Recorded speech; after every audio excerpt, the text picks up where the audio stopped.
T-minus 1 minute.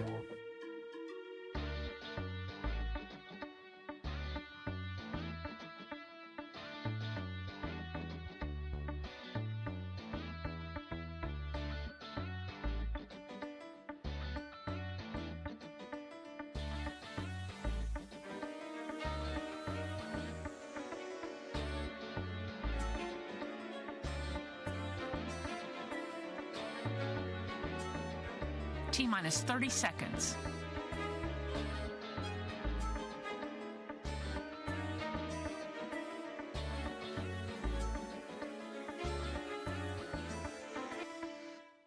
We are go for launch.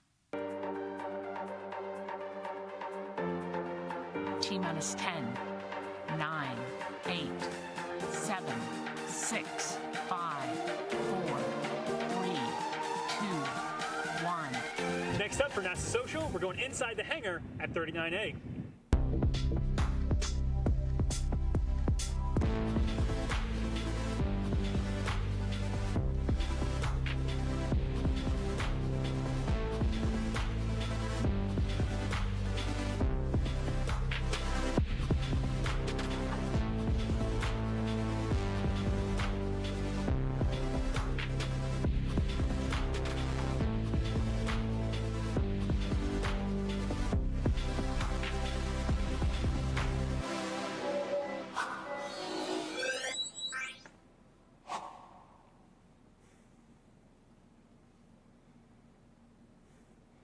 Hello and welcome to NASA's Virtual Social. My name is Philip Hargrove and I'm coming to you live at the Kennedy Space Center Visitor Center right in front of the beautiful Atlantis Space Shuttle.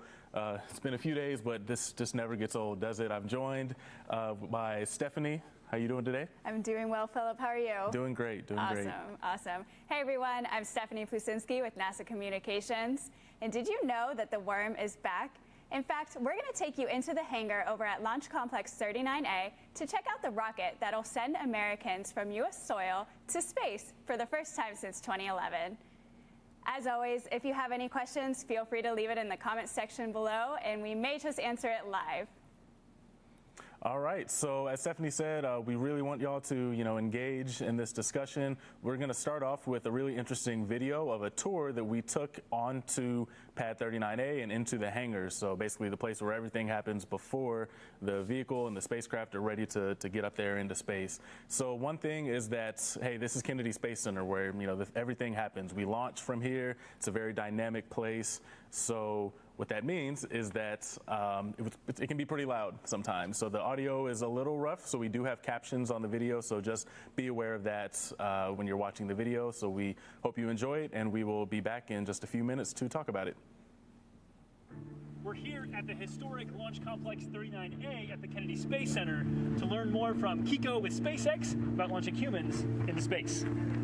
So I know last time we met here, you were focused on the Dragon specifically. Is that still the case? Yeah, so I'm the director here of the Dragon Ground Operations Group. My team is responsible and accountable for all of the vehicle processing we do on the spacecraft as we get ready for launch, and also maintaining it, refurbishing it after it comes home from a successful launch. We also handle all of the crew operations that we do at the Cape, and also actually do the launching of the spacecraft itself. We work very closely with the booster team to really form this integrated SpaceX team, and then obviously every day we're working side by side with NASA to ensure a successful and reliable flight. We're really excited to do something that is going to not only accomplish this goal for both NASA and SpaceX, but inspire the public and get people excited about the International Space Station, and really hopefully get that next generation pretty inspired to do their own great things. Yeah, and obviously space hardware is a big part of that. Let's take a closer look. Awesome. So Kiko, from the outside, this facility looks pretty unassuming. Walk in, and obviously this is not a normal space here. So what are we looking at here? What's this facility for? How does it get used in the process of launching into space? Yeah, so welcome to the hangar at 39A.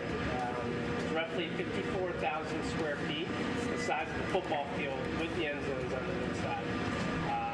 It's mainly used for processing Falcon 9 in preparation for flight and also doing maintenance on certain boosters that have already flown. Okay. So this hangar can actually fit 5 boosters, 5 Falcon 9 first stages, side by side, and it's effectively the place where we go through all the last little bit of processing before we take a rocket and spacecraft out to the launch pad. So, for example, Dragon will actually arrive on the doors over basically at the front end of the rocket. Okay. We'll use both cranes to flip it or break it over horizontally. We'll mate it onto Falcon 9, and then using the big white transport erector that you see out on the pad, we actually just open these big doors up in the hangar and roll the rocket up the hill, up to the actual pad. NASA's helped set the framework for what needs to be done and kind of help build off of all of the lessons we've learned over the 50 years of spaceflight, 60 plus years of spaceflight that we've had, but sort of given private industry the keys to figuring out how to go get it done. And it's been amazing to work with my partners at NASA, some of the people I've personally been working on the program for 8 plus years. And what's interesting is this is really kind of the start, right? Exactly. It's finishing As long one as it's phase. been, it's the start. Yeah, it's finishing one phase, but it's really ushering a whole new era where America has able to actually get astronauts to space on an American-built vehicle from American soil. Yeah. And it hopefully brings on a whole new era for the International Space Station, whether it be our standard rotation of astronauts or possible commercial ventures that are being worked through access. Can you tell me about Dragon 1 versus Dragon 2 and Crew Dragon? So Dragon 1 was the vehicle we just retired that just had its last mission. First flew in 2010, first went to the space station in 2012, and then just finished up its last mission here in April of 2020. Always knew we were going to go build a vehicle to fly humans. Sure. But there were a couple key upgrades we had. The first one was the addition of the launch escape system. So we needed a way to protect the astronauts in case something happened to the booster on a set. So we basically needed to add what's called the Super Draco engine to the exterior of the vehicle such that at any given point from on the pad all the way to orbit, we could successfully, effectively eject the astronauts off that booster. And so that was sort of key upgrade number 1. Key upgrade number 2 is the addition of the life support system. And I was going to say, it's got to be the potty. Like, upgrade 2 is like, you got to have the potty. it's all of the things you need to make people comfortable and sort of provide that cockpit environment. The seats, the suits, the various displays, the potty, the bins to keep the stuff, right? The stuff that's required to actually put the pilot in the loop. Really, the last part isn't a big upgrade, but we learned a lot on Dragon 1, and we made sure to roll all of those sort of lessons learned into the space. As far as the Falcons go themselves, is there something special other than just that cognitive understanding of like this one's going to fly through? Is this the same as the other Dragon cores that are here or in process for the Falcon cores, I think you were. Yes, Dragon core. whatever I said. Okay. Forgive me. No. Yeah. Fundamentally, that is also one of the things we highlighted is we didn't want to make this booster different than the 74 other ones we've flown, right? We wanted it to be consistent. We wanted to prove out that very reliable launch operation in the way that we load the rocket, the way we fly it. So it's not inherently different than the other Falcon 9.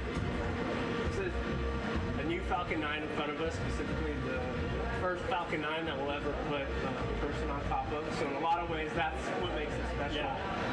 And so while the hardware itself is new and shiny and has beautiful logos that help signify, this partnership between SpaceX and NASA, make us proud as Americans. I think when I look at it, I actually think of all of the hours and years that have gone into an incredible amount of hard work and engineering between SpaceX and NASA to certify a rocket for human space. There is zero doubt in my mind and in the majority of in all of SpaceX's mind that we would not be here today, we would not be standing where we are today if it wasn't for that partnership. Is there a moment for whether it be the Falcon or the the crew dragging where you like pause for a second? You're like, wait a second, like this one's gonna have people. Like, is there a moment? Is there an extra attention to detail, or is it just like, hey, we're gonna do great work like we always do? Let's go. Yeah, I mean, it is absolutely critical for us that every mission that we fly has the utmost reliability. But I don't think it would be fair for me to pretend like we do not all realize the gravity of what is in front of us. Very good. We'll keep going. Appreciate you. It's been phenomenal. Obviously, we're all excited. I'm ready to see humans fly again from America, and that's happening very, very soon. We're excited for you guys. Awesome. And for us and for all America, so we're ready to go. So are we. Thank you. Let's do it.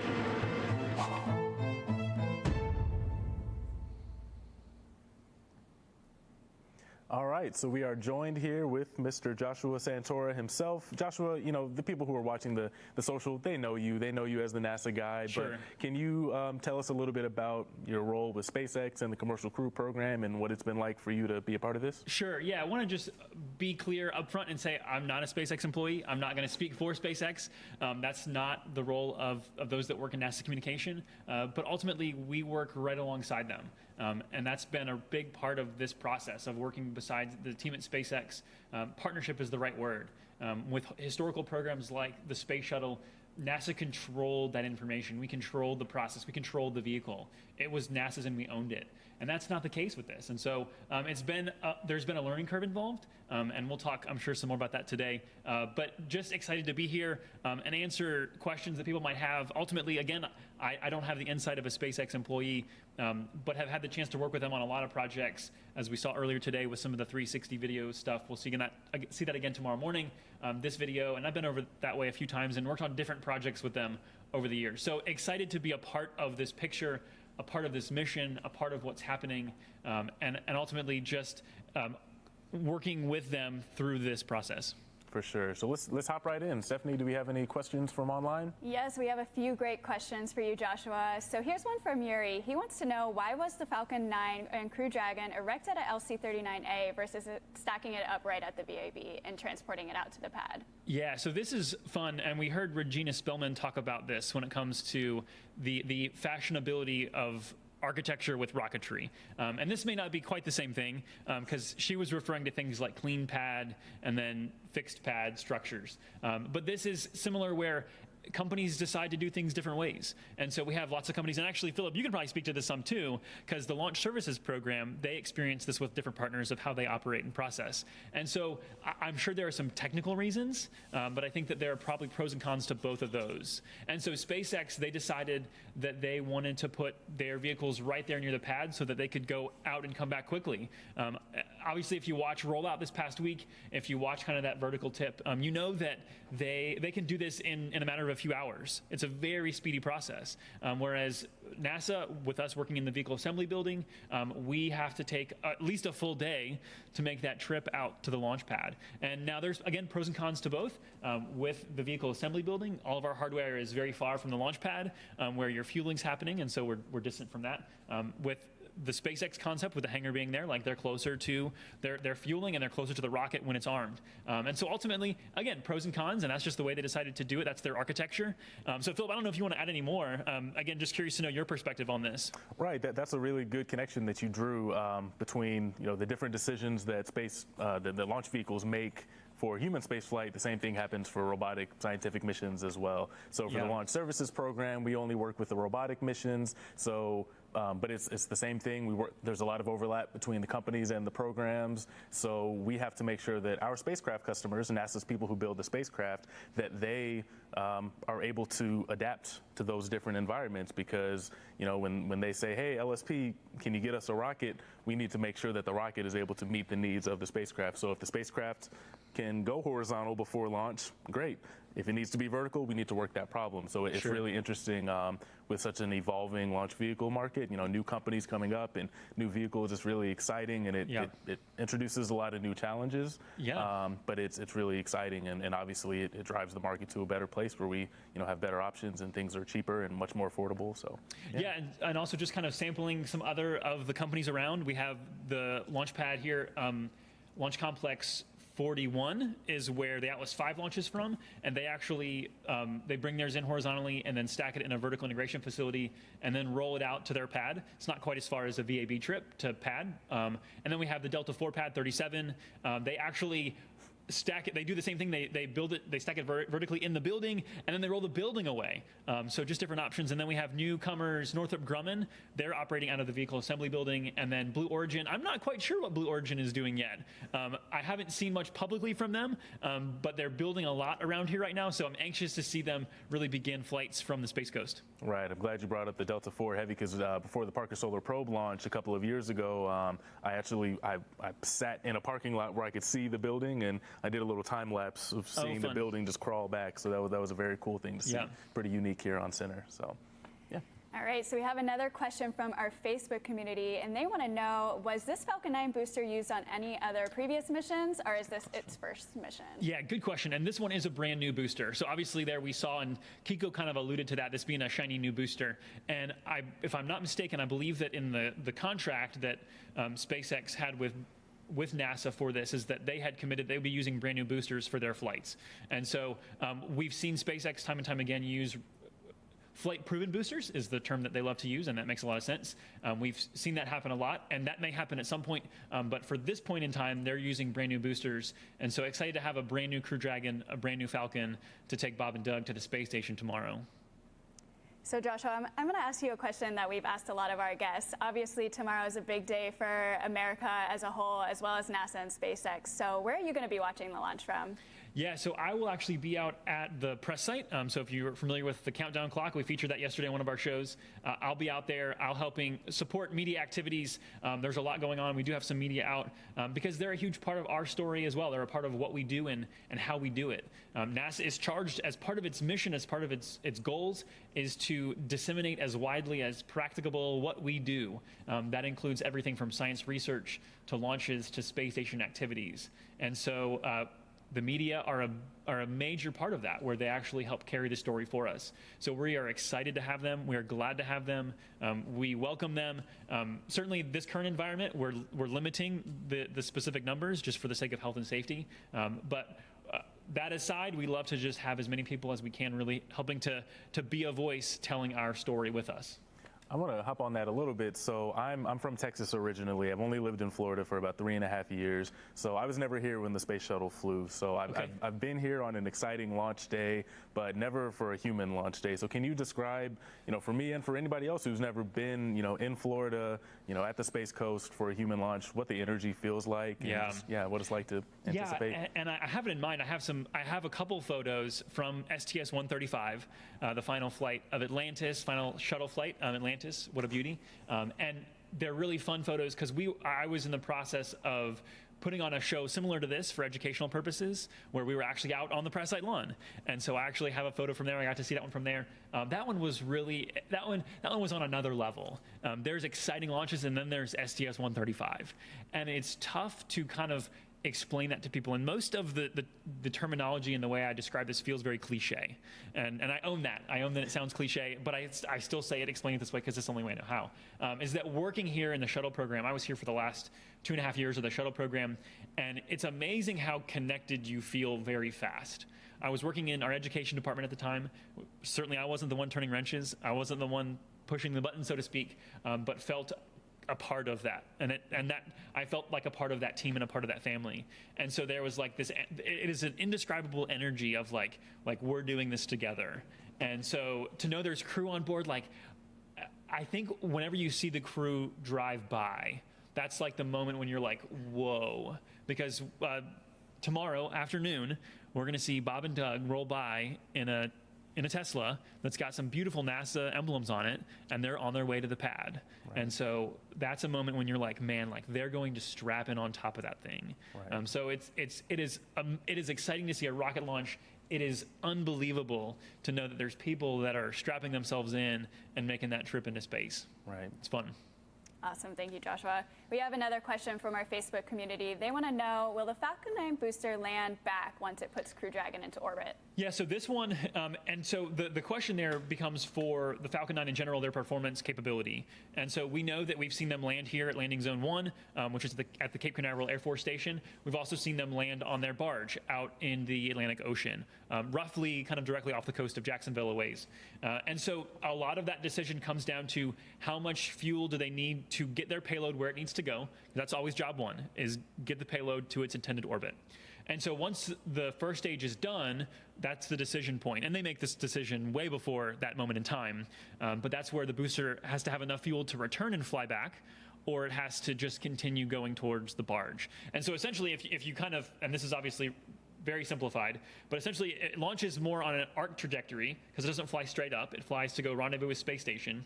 And so once it flies this direction, essentially, in order to come back to KSC or to the Cape Canaveral Air Force Station, it has to have enough fuel to actually stop its momentum, turn around, and then fly back and land safely. That's not a tiny amount of fuel. You need a good bit left there.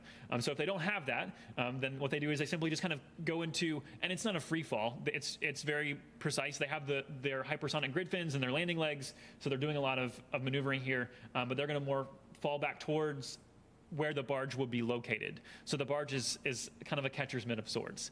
They position it where they know that that booster will come down, where they have enough fuel to land safely, but ultimately they don't have enough to return to their launch site.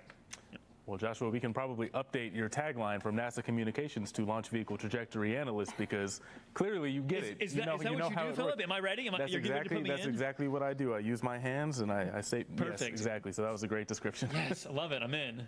All right, Joshua, I think we have time for one more question. And we want to know, what does it mean to you personally to have human spaceflight return to the United States? Yeah, such a good question. And I think that there's a sense to where I've heard it answered a couple different ways, and I think all of them are really valid. The first is that there's this inherent drive in humanity to explore, and I think that is something that this moment connects with a lot of people. That you don't have to be the one hopping on that boat to cross the Atlantic for the first time. You don't have to be the one hopping on that rocket to fly into space. You don't have to be the one trekking across America and over the plains and over the Rocky Mountains. There's something about that that's really just captivating. We saw this with the moon landings of people stopped and took notice around the world. Everybody did, and everybody kind of owned a piece of that, of like, we did it, we've accomplished this. And so there's that's really important. I think that there's a sense to where it's just achievement. It's just, hey, like we have this ability. We're ready to move forward. There's the desire to kind of expand beyond, of like, we know this is a stepping stone with which we will go farther than we have before, and I think that's really powerful. And then there's other things for people who don't connect with those ideas. There's things that I would encourage them to think through, of like, when we do anything, NASA, one of the things that happens is called spin-off technology, where we actually create things. We create brand new things to help us achieve our goals. We heard Jim Morhart earlier today, here sitting in this seat, talking about in situ resource utilization, which is living off of the moon's resources. And so we will invent technology to live off the resources of the moon. And that technology will not be used just for that. We will export that technology to commercial companies on Earth. Now, obviously, they may or may not go to the moon, but there are other applications for that technology. People oftentimes will cite some popular examples. Velcro is a common one. That's not actually invented by us, but that's kind of the idea there of like, when we use it, we develop it and export that technology for others to benefit. And that's what we mean when we say the benefit of all mankind. That's a part of that. So the cell phone that you keep in your pocket, that cell phone would not be anywhere near as amazing as it is today without NASA.